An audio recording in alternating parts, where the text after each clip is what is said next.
This is not a restoration video of a V7 Alpha from Heathkit. This one's going to my friend Frank. I'm going to be shipping this out to him. But before I do, I'm going to do an inspection of this unit. And I'm going to be documenting that inspection, making sure that this VTVM is okay, that there's nothing pressing that needs to be addressed, and that everything is copacetic inside. I'm also going to be testing the tubes for Frank. I don't know if he has the wherewithal to do that. Doing basically what I would do in the first video only, and that's going to be the extent of this work. Let's get started.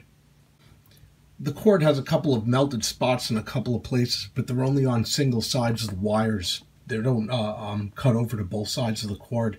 So if the cord were removed from the unit, some shrink wrap could be slid up after some probably some liquid tape could be put on, and this cord could be salvaged. There's no need to replace it.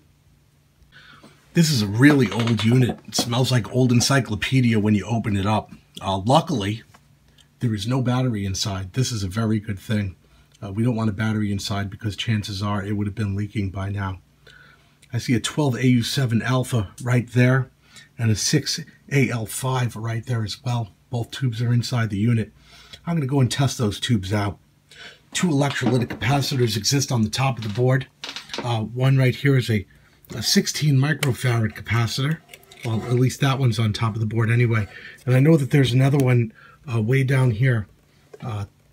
That's the measurement I can't recollect, but and I don't think that one's electrolytic. But either way, it'll probably have to be replaced. That's not for me to do, but I will point out that this one definitely needs to go before the unit's turned on. I'm gonna take those tubes out. I'm gonna test them right quick. First tube checks out just fine. There we go. We can see it's good. Move on to the next tube. Second tube looks good as well. So both tubes are fine. We can move on to the next thing. Of course, Frank likes to point out that I should always be testing the meter first, you know, the actual physical meter on devices that have meters, because if the meter don't work, what's the point of actually repairing the device? I think there's some truth in that, actually, but I just never do. I don't know. I guess I don't think about it. And in fairness, there's no meter on the O-scope, but, you know, there is on that, and, you know, on that, and that, and, you know, there's a couple of them. But anyway, right? So, okay, Frank, I'm gonna actually test this meter out for you, and I don't have a very low voltage DC power supply, and I'm going to make the most shameful, the ugliest DC power supply on the planet, right? And I'm gonna so I'm gonna use my function generator, create an AC sine wave right here, and I'm just gonna run it right through this big ass diode right into the back of this unit, because this is a DC meter, right? So just straight into this diode here, half wave rectifier. Good enough for my purposes. Let's just run it out and see what it does, right? So here we go. It's probably gonna have some lag. But yeah, it's definitely working.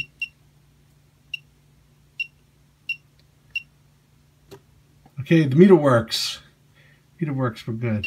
Okay. So there you go. There's the absolute chintziest DC power supply on the planet. That test is done. The case is cool. It just needs some cleaning, and it's one of the older ones. It's got the actual Heathkit logo embossed into the handle, so that's kind of nice too. And it's clean on the inside as well. This older model is different from mine. This has a separate type of connectors for AC and DC.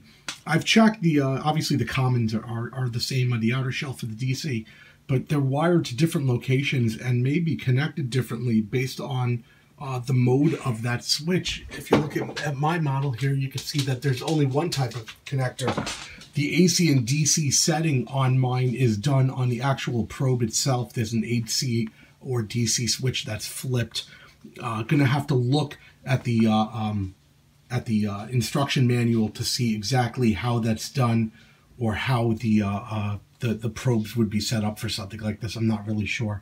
This did not actually come with probes. A couple more things to be aware of, obviously, is the tolerance of these resistors is going to be very important for the accuracy of the meter, and the quality of the soldering of the person who did the work, right? If the soldering is bad, if there are any open traces, it's going to cause a lot of issues. So all the soldering joints should be inspected.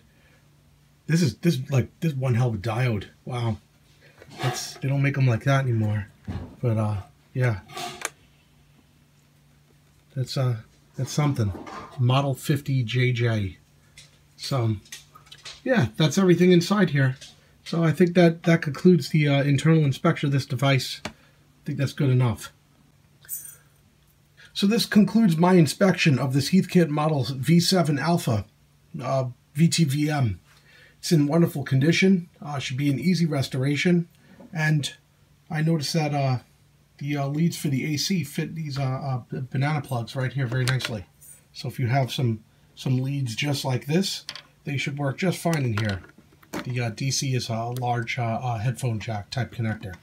Thanks for watching.